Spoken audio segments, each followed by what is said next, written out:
Fala, rapaziada do canal Filadélfia, daqui é o Will. Mais um Filadélfia Responde. Solta a vinheta. They tell me to slow down, but homie, I'm just living my life. Ain't gonna do what you think is right, cause that's messing me out. They telling me they know what's... Antes de começar as perguntas, eu vou indicar um canal. Se você gosta de K-pop, animes, gosta de dança, vai no canal da minha amiga Candy Pan. Valeu? Só colocar Candy Pan. O link dela vai estar aqui na descrição. Vai lá que tá muito maneiro. Tamo junto, Pan. Sem enrolação, vamos pra pergunta. Por que Paulo mandou as mulheres ficarem caladas na igreja? Essa pergunta foi feita pela Leidiane Mendes.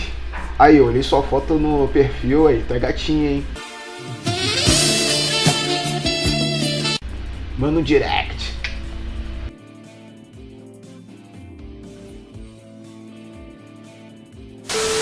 Então vamos ler a passagem bíblica que fala sobre isso. A passagem está lá em 1 Coríntios 14, versículo 34 e 35. Vamos ler. As nossas mulheres estejam caladas nas igrejas, porque não lhes é permitido falar, mas estejam sujeitas, como também ordena a lei. E se querem aprender alguma coisa, interroguem em casa seus próprios maridos, porque é vergonhoso as mulheres falarem na igreja. Machista! Machista! Calma, antes de você ficar chamando a Bíblia de machista, fascista, golpista, taxista, é super importante dizer que sempre quando nós lemos a Bíblia, nós temos que entender o contexto histórico e cultural daquela época em que ela foi escrita. Que os nerds gospel adoram chamar essa ideia de hermenêutica. Então vou te explicar por que Paulo falou isso naquele período histórico e cultural dele. Na época de Paulo era super comum quando os gregos ou os judeus iriam falar sobre assuntos públicos, pedirem para as mulheres se retirarem do local. E se a mulher falasse no local onde estava sendo discutido alguns assuntos públicos, era considerado desonra e vergonha para o marido e para a mulher. Então, se a mulher falasse no culto naquela época, isso poderia ser considerado vergonha e desonraria a igreja, já que a igreja tem que dar testemunho. Um exemplo rápido: em alguns países do mundo é normal o crente ingerir bebida alcoólica, com moderação, óbvio. Já aqui no Brasil, você não pode nem pensar em sentar num bar para tomar algum tipo de bebida alcoólica. Porque, por exemplo, se o seu pastor sentar no bar para tomar um guaraná, só de você imaginar, achar que ele está tomando cerveja, você já vai condenar o cara, coitado. E se você contar esse tipo de costume que a gente tem aqui no Brasil para algum gringo que é crente, ele vai achar isso muito estranho. Mas vamos voltar para o contexto de Paulo. E naquele período as mulheres não estudavam, e a maioria delas não sabiam nem ler.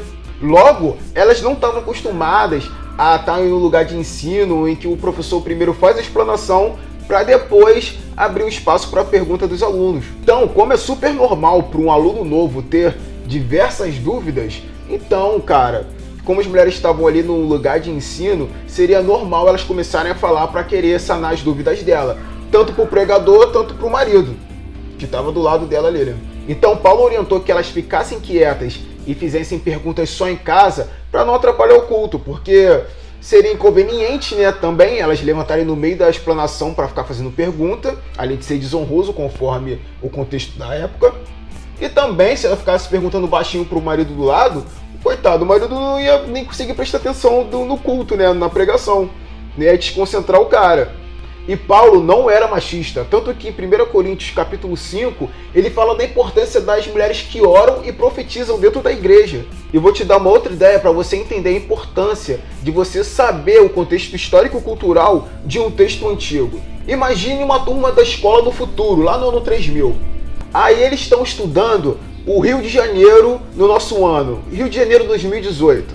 Vamos lá. Aí eles leem que os trens da nossa época, que vivem superlotados, né, nos horários de pico, existiam vagões exclusivos para as mulheres nos horários de pico, no horário do rush. Sem saber o nosso contexto histórico e cultural, eles iriam pensar duas coisas. O primeiro pensamento que eles teriam seria o seguinte: as mulheres do Rio de Janeiro, em 2018, eram privilegiadas, porque no horário de pico, elas tinham vagões exclusivos só para elas. E o segundo pensamento seria: nossa, as mulheres do Rio de Janeiro do ano de 2018 eram excluídas da sociedade, porque elas não tinham direito de andarem junto com os homens no mesmo vagão de trem. Então o professor do futuro vai explicar para eles o porquê que a gente tem um vagão específico para mulher, que todo mundo sabe, que é para proteger a mulher daqueles safados tarados que ficam sarrando elas quando o trem tá lotado. Hoje em dia as mulheres são super independentes, elas podem falar em público que não tem problema nenhum. Então, como devemos interpretar essa passagem bíblica que Paulo fala para as mulheres ficarem caladas na igreja? Bom, a ideia que a gente pode pegar desse texto para os dias de hoje é a questão da ordem no culto, da conversa paralela que atrapalha o culto e de ações inconvenientes que podem atrapalhar o pregador. Tipo, aqueles glória a Deus e aqueles mantos de xarabaxéia que corta totalmente o raciocínio do pregador da noite. Entendeu? Isso é uma interrupção inconveniente que não convém para ordem e paz do culto da igreja. Então, rapaziada, a ideia é essa. Se você gostou do vídeo, dá um like, compartilha com o seu amigo. Não se esqueça da nossa meta de 100 inscritos. Quando chegar a 100 inscritos, eu vou sortear um presente para vocês. Valeu? Se você tem alguma pergunta, coloca aí nos comentários, tá bom? Me adiciona nas redes sociais e manda hashtag Filadélfia Responde. Aí eu vou selecionar a pergunta e vou responder aqui no vídeo. Valeu? Pode ser sobre qualquer coisa, qualquer assunto polêmico que vocês quiserem. Valeu? Que envolva a Bíblia. Falou? É isso aí, tamo junto. Nós.